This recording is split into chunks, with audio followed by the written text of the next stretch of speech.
I got plenty to talk about today, but I don't know. Actually, you know what I want to talk about today? What's that? Elon, remember we were talking about DMT a few days ago? Oh, well, which time? It always seems to come up. Well, I mean, when you did DMT. Oh, wasn't that like a year ago? A month ago? I don't know. It was whatever. Actually, if it was a month ago, wouldn't that be like 10 years ago for you? Well, I mean, I'm off the drugs, so I don't know. You don't know. But I have to ask you a question, because one of my friends did DMT for the first time and told me a very interesting story. And I kind of wanted to see if you could recap your DMT experience for us, because my friend's story smells a little fishy, or it's the most hilarious DMT story ever. Well, where do I start? Hold on, I'm gonna pause the game here. All right. So, let's see. First of all, DMT smells like a fucking bleach. Yeah. Straight up. Just smells like it's chemicals and it's not good. You have to smoke it kind of like you smoke crack. You know, you have to like get the spoon thing and do that. Mm-hmm. And then you the tinfoil. And the way we did it was we got a 2-liter bottle of Coke, and we just burned a hole on one side and burned the hole and just smoked it through the other cap end. And the way DMT works is it's instant. Like as soon as you smoke it, like it just spikes the DMT levels in your brain, so you get super high super fast, and then it just trails off slowly through the end of the night. So what happened was I took a hit, and then, you know, my head started feeling all tingly.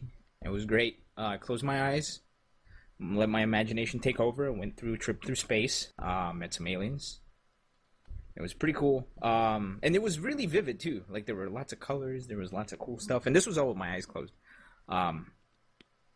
Then, you know, about what felt like hours later, I opened my eyes, got to see my friends again, and they were like, "Yeah, dude, you've been sitting there for like 5 seconds."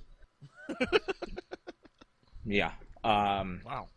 Yeah. No, it was a trip, literally, and well, not literally, figuratively, literally.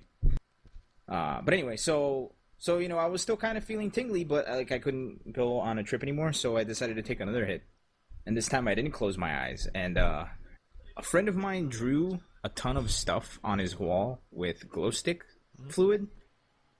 All that started to move, and there was like a fucking war happening. There were like 3 factions, and there was like people fighting on his wall. It was actually pretty cool. And then, so that lasted about apparently 5 seconds. I still felt like it was a long time. Okay. And then we had chicken nuggets. Huh. That doesn't sound too bad. Yeah, no, it was a lot of fun. Well, my friend is basically a drug addict. And you know, I do wish him the best. I wish he'd stop doing stuff, but he did DMT for the first time in his life, and this is his story, and I'm going to retell his story to you as best as I can.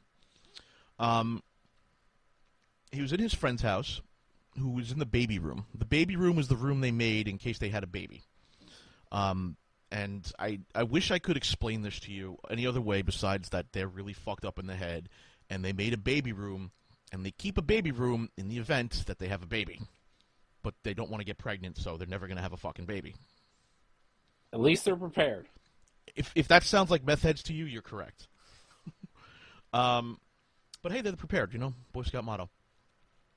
So he's in there by himself, and he decides he's going to take a hit of DMT.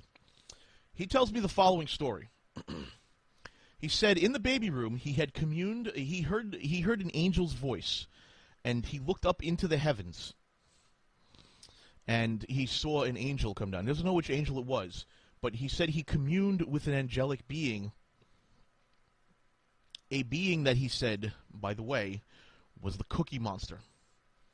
And the Cookie Monster said to him, "Love yourself any way you want. It doesn't matter if you're fat or ugly. Just enjoy yourself, and that's why I eat so many cookies." And then the angelic being kind of went away really fast because there were 2 pertinent questions in his head. The 2 pertinent questions in his head were, "Are you okay?" And the other question was, "Why is everything on fire?" In the span of about 20 seconds, he had gone from communing with Cookie Monster to realizing that he had set the Cookie Monster doll on fire in the baby's room and was currently being yelled at by an ex-Marine wondering what the fuck is going on. Now, he said in his head this experience lasted 5 hours, but his friend thinks it lasted for about 20 seconds. Huh. My question is, why did he light Cookie Monster on fire? I don't know. I didn't light nothing on fire when I did it. Yeah.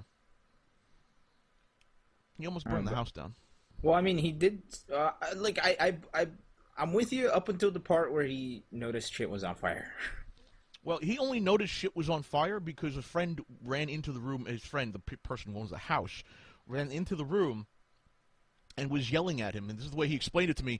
He said, at first I thought these were questions in my own head, that I was asking myself the question, are you okay? And I was asking myself the question, why is everything on fire? And then he slowly came to realize in the course of about 5 seconds, apparently, that it was his friend, his ex-Marine friend, who was yelling at him, are you okay? And why is everything on fire? And he came out of that trip really quick. We don't know why everything was on fire. But we know everything was on fire. Not everything. I mean, Cookie Monster was a loss, but there are a couple things I can say. Elmo was okay. Well, as long as Elmo's okay, I think we'll be fine, right? Why would someone on DMT light Cookie Monster on fire? I don't fucking know. You don't think he tried to smoke the DMT and just, leave something lit lying around? Yeah, see, because the way I experienced it, I was just kind of sitting still, like, watching shit. Okay. Because he said what he did was he went kind of like Indian style, lit it on fire, lit something. I don't know how he said he smoked it, but he said he remembered taking the hit, and then he remembered the little story trip he took, and then he remembered that he was getting yelled at very loudly about why is everything on fire. That's all he remembers. I was gonna suggest he used Cookie Monster to take the hit of DMT. It was interesting. I guess when you're communing with Cookie Monster, you've got to realize you have a problem in your life, and maybe you need to stop. Angelic Cookie Monster. Angelic Cookie Monster, nonetheless. He looked up into the heavens and saw Cookie Monster. Figure that one out. Well, if he looked at the floor, he would see Elmo. I don't get it. C is for communion with all of Earth.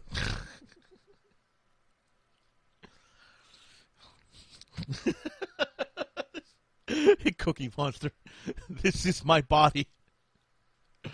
Oh my god. This huge fucking cookie wafer. This is my body. He turns blood into he turns water into chocolate. His blood is made of... He turns rocks into cookies. He fed the entire village. He turned fish and bread into cookies. But needless to say, Bluefire, I think my friend needs help. How do I convince him to stop doing this shit? Well, if he's really that far gone... Yeah, he's pretty far gone. And he's gonna have to go a little bit of a ways until he realizes it himself. Because if you've tried to help him already, then, Yeah, I've tried. Like, he was, he's done things like shoot heroin and things like that. And I try to explain to him, like, you probably shouldn't be doing that, dude. And he doesn't listen to me. Well, he's gonna find out one way or another that it's not good. All right. Well, fuck him. And I mean, you've tried to help him, so there's not much else you can do at this point. Well, he almost, killed everybody in the house by lighting Cookie Monster on fire. So there is that. Yeah. He's going to play with the fire until he gets burnt. Well, I mean, when I did DMT, that was the end of my druggy high school experience. I didn't do drugs after that. It was a little much watching the wall come alive. Well, it wasn't. It was just okay, I think after experiencing that, as cool as that was, I think I'm done. Because my brain definitely just experienced that. And I know it wasn't true. That's crazy. The worst part is, he's so far gone, he thinks he actually spoke to the Archangel Cookie Monster. He thinks it's some third eye opening experience for him. That's how far gone he is. Yeah, that's not good.